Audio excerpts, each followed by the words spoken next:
आज आम्ही फॅमिली 2 कार्यक्रमाला गेलतो.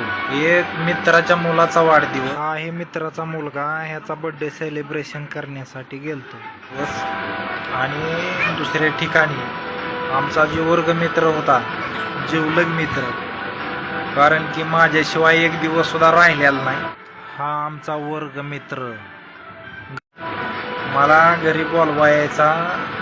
जवळजवळ 10 वाजता शाळा भरायची. 10 वाजेपर्यंतच माझ्याकडे 2 हेलपाट व्हायचे. आणि त्या मित्राचं लगीन होऊन काही वर्ष 1.5 वर्ष झालं असेल. त्यांना आता एक मुलगा झाला आहे. 6 महिने मागच्या 2-4 दिवसात नाव ठेवलं.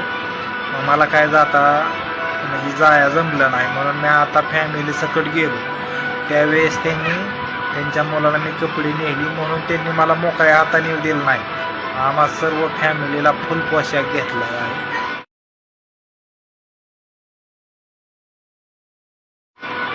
नको नको म्हणताना अतिशय गरीब परिस्थितीतून दिवस काढले त्यांनी.